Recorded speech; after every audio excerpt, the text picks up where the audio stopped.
আসসালামু আলাইকুম রহমতুল্লাহি ওয়া বারাকাতুহু। পলিটিক্যাল ইউনিভার্সের আজকের আয়োজনে যারা আমাদের সঙ্গে আছেন তাদের সকলকে জানাচ্ছি অন্তরের অন্তঃস্থল থেকে শুভেচ্ছা এবং অভিনন্দন। আপনারা ইতিমধ্যেই জেনে গেছেন যে আমরা আজকে কোন বিষয়ে আলোচনা করতে চলেছি। আমরা আজকে চলমান সমসাময়িক পরিস্থিতি এবং বাংলাদেশে একটি ইসলামিক জোট গঠনের একটা গুঞ্জন শোনা যাচ্ছে, এ বিষয় নিয়েই আমরা আজকের অনুষ্ঠান সাজিয়েছি। আমরা বাংলাদেশের বর্তমান প্রেক্ষাপট সম্পর্কে বেশিরভাগ মানুষই ওয়াকিবহাল আছে, কারণ বাংলাদেশে আজকে যে গণ অভ্যুত্থানের পরিপ্রেক্ষিতে পুনরায় যে স্বাধীনতা আমরা লাভ করেছি, সেই স্বাধীনতার পেছনে এদেশের আপামর জনগণের একটা ভূমিকা রয়েছে। তাই এদেশের জনগণ আমাদের বর্তমান প্রেক্ষাপট সম্পর্কে যথেষ্ট সচেতন। আমাদের দেশ একটা সংকটকালীন সময়ের মধ্য দিয়ে তার পথ চলা এগিয়ে চলেছে। এদেশের অভিভাবক, এদেশের জনগণ, তারা এদেশের ভালো মন্দ ভালোভাবে বোঝেন বিধায় এদেশের মানুষ এবং এদেশের ছাত্র জনতা এক হয়ে শেখ হাসিনা সরকারকে এদেশ থেকে বিতাড়িত করেছে এবং এদেশে যত অপকর্মকারী, দুর্নীতিবাজ এবং এদেশটাকে যারা একনায়কতন্ত্রের এক যন্ত্রে পরিণত করেছিল, তারা ইতিমধ্যেই দেশের বড় বড় বিশেষ বিশেষ দপ্তর থেকে পদত্যাগ করতে শুরু করেছে। আমরা এই সময়ে একটি অবাধ, সুষ্ঠু, নিরপেক্ষ এবং অংশগ্রহণমূলক নির্বাচনের স্বপ্ন দেখছি। বর্তমান অন্তর্বর্তীকালীন সরকারের হাত ধরে এদেশ যেন স্বৈরাচার মুক্ত, ফ্যাসিস্ট মুক্ত একটি স্বাধীন বাংলাদেশে দেশের জনগণ নাগরিক হিসেবে তাদের প্রধান যে অধিকার, গণতান্ত্রিক রাষ্ট্রের জনগণ হিসেবে ভোটের মাধ্যমে তাদের মনোনীত জনপ্রতিনিধি বেছে নেবার যে প্রক্রিয়া আমাদের দেশে ঐতিহ্যগতভাবে চলে আসছে স্বাধীনতার পর থেকে, সেই ধারাকে অব্যাহত রাখতে তারা ভোট দিয়ে তাদের নেতা নির্বাচন করতে চায়। এমত অবস্থায় এদেশে মানুষ প্রধানতই দুটি রাজনৈতিক দলের উপর দৃষ্টিপাত রাখছে। বাংলাদেশের জনপ্রিয় ও অন্যতম জনপ্রিয় একটি রাজনৈতিক দল, মধ্যপন্থী একটি রাজনৈতিক দল বাংলাদেশ জাতীয়তাবাদী দল বিএনপি, এবং তাদেরই এক সময়কার শরিক দল, তাদের জোটের অন্যতম শরিক বাংলাদেশ জামাত ইসলামী, তাদের প্রতিও এদেশের মানুষের সজাগ দৃষ্টি রয়েছে। তাদের কার্যক্রম জনগণ পুঙ্খানুপুঙ্খভাবে পর্যালোচনা করছে। তাদের ম্যান্ডেট কোন দিকে যাবে সেটা ভোটের ময়দানেই বলে দেবে।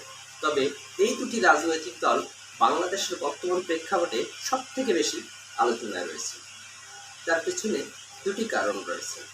তার অন্যতম একটি কারণ বাংলাদেশ জাতীয়তাবাদী দলের প্রতিষ্ঠাতা শহীদ প্রেসিডেন্ট জিয়াউর রহমান, তার যে বলিষ্ঠ নেতৃত্ব এবং পরবর্তীতে বেগম খালেদা জিয়ার আপসহীন যে নেতৃত্ব, এই পরিপ্রেক্ষিতে তাদের একটি ব্যাপক জনপ্রিয়তা বাংলাদেশের প্রেক্ষাপটে রয়েছে।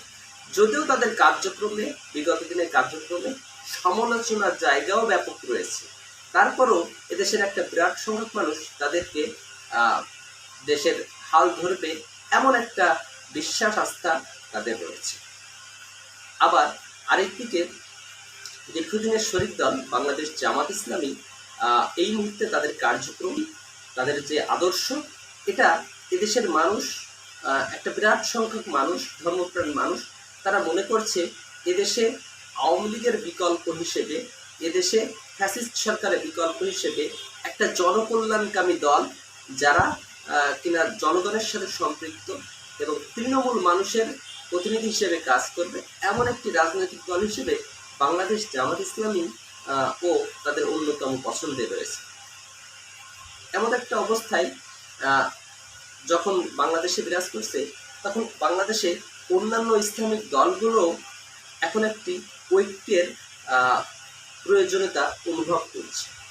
কারণ দীর্ঘদিন ফ্যাসিস্ট সরকারের নির্যাতন, নিপীড়নের শিকার এদেশের বেশিরভাগ ইসলামপন্থী রাজনৈতিক দলগুলো। এগুলোর মধ্যে রয়েছে খেলাফতে মজলিস বাংলাদেশ, হেফাজতে ইসলাম, ইসলামী ঐক্যজোট সহ আরও বেশ কয়েকটি ছোট বড় ইসলামিক রাজনৈতিক দল। এদেশের সংখ্যাগরিষ্ঠ মুসলিম রাষ্ট্র হওয়ার কারণে এদেশে ইসলামিক রাজনৈতিক দলগুলোর একটা গ্রহণযোগ্যতা এবং জনপ্রিয়তা এদেশের সাধারণ মানুষের মধ্যে রয়েছে। ধর্মপ্রিয় এদেশের জনগণ আল্লাহর একত্ববাদে বিশ্বাসী এবং ইসলামিক গণতন্ত্র প্রতিষ্ঠা হোক এবং ইসলামী শাসনতন্ত্র বাস্তবায়িত এমন শাসন ব্যবস্থার আকাঙ্ক্ষা এদেশের একটা ব্যাপক জনগোষ্ঠী করে থাকে।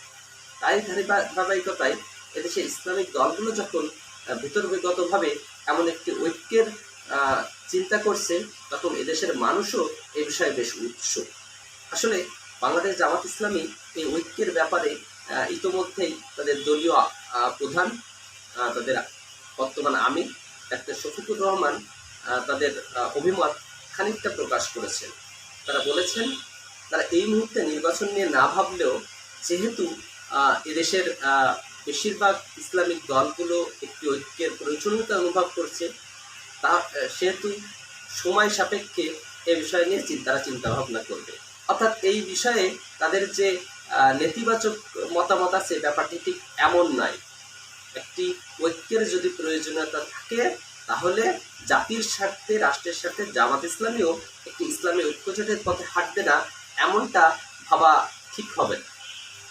আগামী বাংলাদেশ করতে নিশ্চয়ই এদেশের মানুষ সরকারি এবং বিরোধী দল হিসেবে দুটি শক্ত রাজনৈতিক দলকে চাইবে এবং যোগ্য রাজনৈতিক দলকে চাইবে, যারা জনগণের কথা ভাববে, জনগণের চাহিদা নিয়ে সংসদে আলোচনা করবে।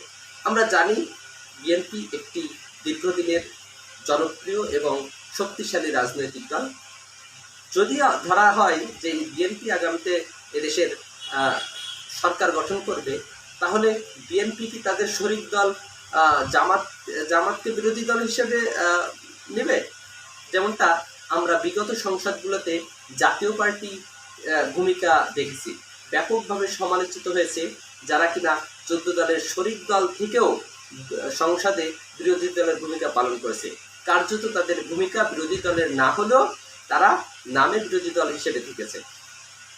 নিশ্চয়ই এদেশের জনগণ তেমন কোনো বিরোধী দল জাতীয় সংসদে থাকুক এমনটা চাইবে না। আবার যদি এদেশে তেমন একটি ইসলামিক জোট গঠনের মধ্য দিয়ে যদি কোনো ইসলামিক সরকার রাষ্ট্র গঠন করে, তবে তারা কি চাইবে তাদের মধ্য থেকে এরকম কোনো গৃহপালিত বিরোধী দল? নিশ্চয় নয়। এদেশকে সুন্দর এবং সমৃদ্ধশালী রাষ্ট্র হিসেবে গড়ে তুলতে একটি কার্যকরী বিরোধী দলেরও প্রয়োজন রয়েছে। ইতিমধ্যে আমাদের দেশে যতগুলো নিবন্ধিত অনিবন্ধিত রাজনৈতিক দল আছে, তার মধ্যে রাষ্ট্র গঠনের মতো এবং দেশের জনগণের ম্যান্ডেট পাওয়ার মতো রাজনৈতিক দলগুলোর মধ্যে বিএনপি অন্যতম একটি রাজনৈতিক দল।